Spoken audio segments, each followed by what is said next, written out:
Going to turn to the Champions League. Here's Graham Souness speaking on Virgin Media Sport last night after Manchester United hammered Young Boys 3-0. Paul Pogba scored 2 goals and had an assist too, but it wasn't enough to win over Souness.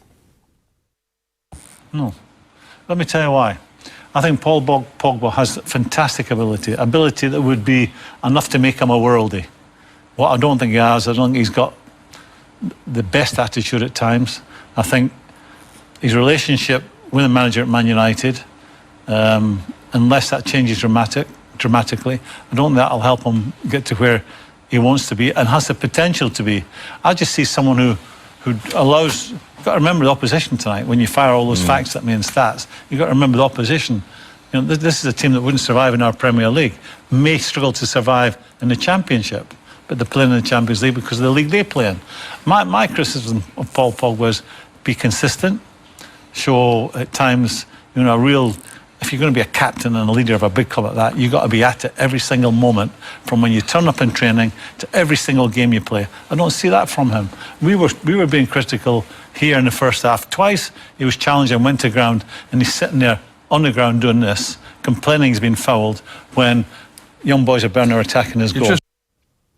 Yeah, okay, that is pretty interesting stuff from Souness last night. Obviously, Virgin Media Sport, the new home of European football in Ireland, more than 400 UEFA Champions League, Europa League and Nations League games live this season. Virgin Media Sport is exclusive to all Virgin Media TV customers, who can also download the TV Anywhere app and stream all of the action whenever and wherever they like.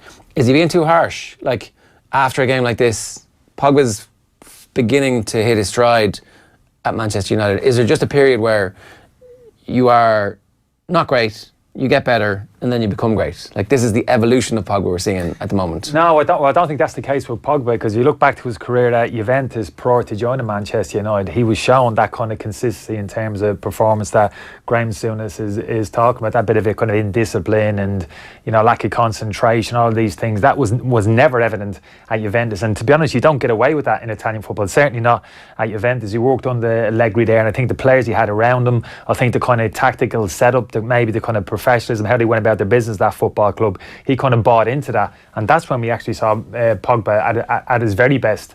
So for me, when he's come to Manchester United, he's almost taken a step back. The environment's totally different. Now, why is that? Graham Souness alluded to it there in terms of relationship with the manager, and I thought indirectly he possibly pointed the finger at Mourinho there in terms of the information the manager's given, their relationship, how he's actually handling the player might be a factor in terms of the level of performance that they're getting out of the player. And I think that that's correct. You could make that argument against Mourinho in relation to a number of the players at the football club. The tactical setup of the team at Manchester United since Pogba's been there, I don't think has helped the player either. Jerry, if you remember, think back to the Etihad last season, United second half of that game, they absolutely ripped it up. Pogba was absolutely outstanding. His interview after the game, well, Paul, why can't you impact the game more as you did like second half? And again, he was a throwaway comment, well, when I'm given the freedom to get myself into advanced areas, when I'm asked to play a more disciplined role as a pairing. So this was Pogba putting it out there. Well, really, I need the tactical setup of the team for me isn't set up in a way which really gets the very best out of me, which is what we saw last night, and which really has been evident for a while. Paul Pogba, for me, has got to play in a midfield three, in that V-shaped in midfield, left of a three, and it's how they set up last night with Matt sitting behind him playing 15 yards higher up the pitch, and really giving not the freedom but encouragement and actually information to go and get himself as high up the pitch as possible and impact the game in that last third of the pitch, which is when he's at his very best. Matic is totally critical to how Pogba does, in my view, and Matic has to be playing well and basically being able to dictate in that part of the pitch where Pogba has that licence. I think Pogba has basically everything in an attacking midfielder. His strength on the ball, he's impossible to get the ball off, his range of passing. Left foot, right foot, we saw last night, he can finish head of the ball. The first goal, there's no back left, it's just ping. Absolutely. Yeah. But even the touch off his right, you know, just chops it back across. Well, he does that in centre midfield, you know what I mean? People are like, oh, whoa, but it's not overly impacting the game. He plays another 10-yard pass after that, so what? The opposition team is still in a good defensive shape. He does that in the edge of the box and gets his shot off, it's in the back of the net. Yeah. So that's what I'm saying, maximum impact. Those skills. Okay, I heard the most ridiculous, I thought, yesterday before kick-off conspiracy theory from a Man United fan. It was like, Mourinho, he knows he can't win the league, he's only interested in the Champions League. This is complete bullshit.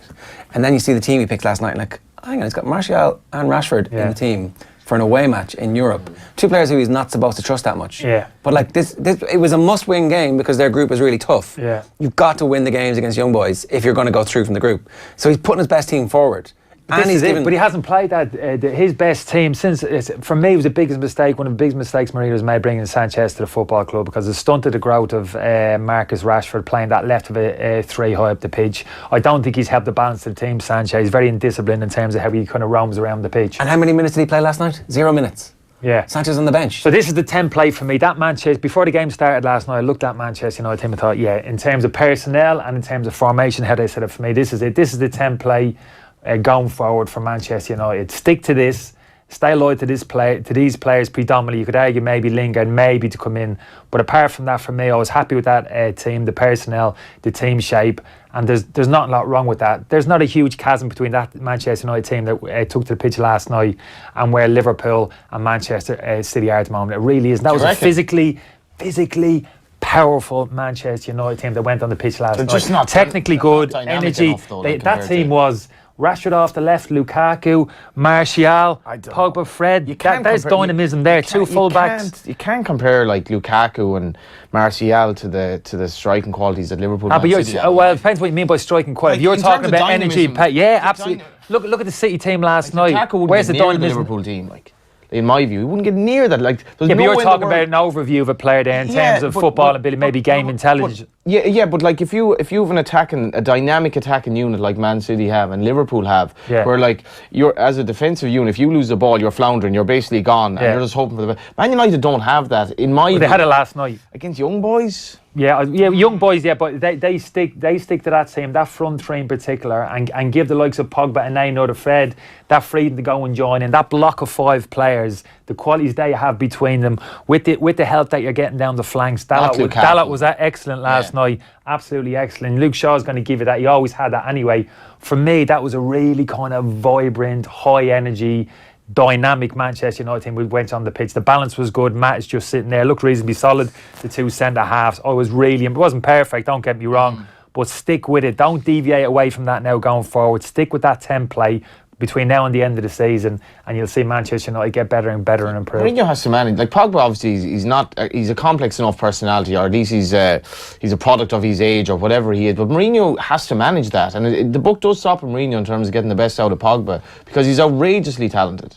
What if he has finally decided that this is how my team is going to play, this is the formation I want, I understand everything now, everybody understands what I'm trying to do.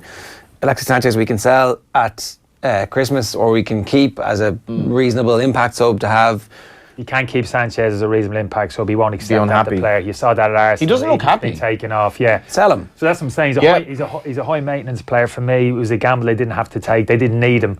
So for me, I would have got rid of him in the summer. I would have just sucked it up, get him. You would have made a lot of money. Decent money for him, because you're going to have the problem, like you're saying. He's got to play. If he doesn't play, he's not going to be happy. You don't want that personality around the dressing room. So they actually brought those problems onto themselves. Or that.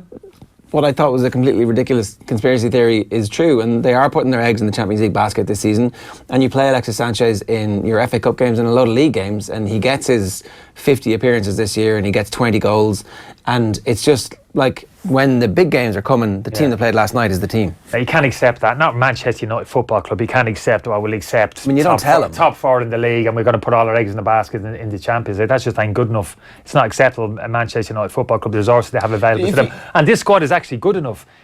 Squad is actually good enough to compete and to actually close that gap between themselves and Manchester City. I don't think they're quite there at the moment, but you look at Liverpool in terms of how the improvement there in the last kind of 12 months there, 6 months, in terms of Klopp, he's instilled the system and he's stuck with it. He's drilled the players, and Liverpool are now at a point where everybody's totally at ease with the system, what's required of them. Like James Milner is possibly the most important player this season, and if you have a Liverpool team that functions like that, where Milner can do the job of basically knowing that I have a certain job to do, and then I have 5 players ahead of me that are just world class, and we're just going to win games. Yeah, but it's not just. I take your point about being world class, but they all understand what's required of them. Man United don't play like that a lot of the time. They don't play like they really know exactly what they're doing, and they don't play as if they've played together all their lives. Yeah. And you could see, particularly against Spurs, they were like, it was very disjointed at times. But how many times United flip-flop, change formation, back 3, 4-3-3, 4-2-2? That hasn't happened with Liverpool for the year. You know exactly. You ask how Liverpool going to play today. You know exactly how they're going going to win play. all the games, and we will always function as a team. But even the Man United team last night, I was just checking what the back four was. Smalling and Lindelof were back as the centre-back partnership, and you've got full-backs who aren't. Are they the first choice? Is that the first choice? There will be. I think so. That's a big statement off the back of what but that lot last night, really 19 years of age, looks to me the future. Luke Shaw's there already. Luke Shaw's got to play, always has been. Just Marino, for whatever reason, hasn't been able to Smalling tap and into it. Lindelof. So you could argue that for me. For me, it's Smalling and another. Regardless of who it is, my point is that we don't know yet, right? And so it'll be really interesting to see if this team is the same team that starts at the weekend. Well, that's my point. Yeah. He's got to put this team on the pitch Well, now he's for already admitted he consecutive doesn't know what games his of best back football. four is like. You know, what was that after Spurs game? He's like, yeah, I'm not sure. I mean, and they were absolutely torn apart. That So forget about the back. I understand that's been in different performance. Speaking of the central defensive position, I understand why he's chops and changes there. He's searching for a partnership, but higher up the pitch, that midfield area up front, the introduction of Fred tells you something, that he went and actually earmarked Fred to come in the summer for me to play that specific role, that specialised role that we see Milner, Henderson, Wijnaldum play. That those two number 8s, those two attacking midfielders that operate 10, 15 yards in front of that holding midfielder. That's why Fred was brought in to play alongside Pogba a bit higher up the pitch. They haven't had that quality in the team. Herrera's not good enough to play that Not at position. all. Fellaini's not good enough to play in that area of the pitch. McTominay showed a little bit of promise, but they almost needed a specialised number 8 to play with Pogba. Whether Fred's that player, we'll wait and see. There's some good early indications, And at but he's least got to they're find trying. out. He's got to stick Exactly. it in. He's got to find out. Yeah. So I think that was. I think that it was an unbelievably important game because of the context of the group, which maybe is less important now that you've. you really think like? I think that's a turning point. Yeah. I think that could be a have to- turning point. you have to win Honestly, those. John. Yeah. There's been so many of those away games where they go and they scratch out a 0-0 Yeah. or they can see Yeah. a late goal and it's a 1-1 and you're like, this is a dead team. Like since Ferguson left, they've just been a dead team in these games. Yeah, I'm just more worried about them against good opposition. This Man United team. That's what I'm like. I'd love to see this team play 10 games together. Just give them With that Rashford starting and 11. Martial and go, right, okay, that's it. And I'm sorry, Alexis Sanchez, you're now free to find a club if they're willing to give us 25 to 50 million. If you ever do end up being a manager, like, are you more worried about how you will be able to tactically assess opposition, or how you will manage individuals? Like, we'll say, how will I keep a harmony in the dressing room when I've like the likes of Pogba, will say, and Sanchez? Because if you lose that, I wonder, like, is there any coming back? No, generally it's all about your dressing room, isn't it? In terms of the environment which you actually create. In terms of the player acquisition is absolutely key as well. Probably become even more important now to modern day managers, how you spend your money. And like I said, I'll be very critical of the Sanchez transfer. I think he was bought. Is that his personality? Not just his personality. I think that's part of it in terms of high maintenance, those type of personalities that you're bringing into the football club. From a football, and for me, it's always generally speaking, football points dictate. And I just didn't think that they needed to bring him into the football club for the reasons that I said. I think they were making a statement. It was almost like a marquee sign. And Manchester City, so much positivity around Manchester City. They were linked to Sanchez. It looked as if he was on his way to that. No, we've taken him. We're Manchester. We're as big as you. We can look, it was a grab marketing these players.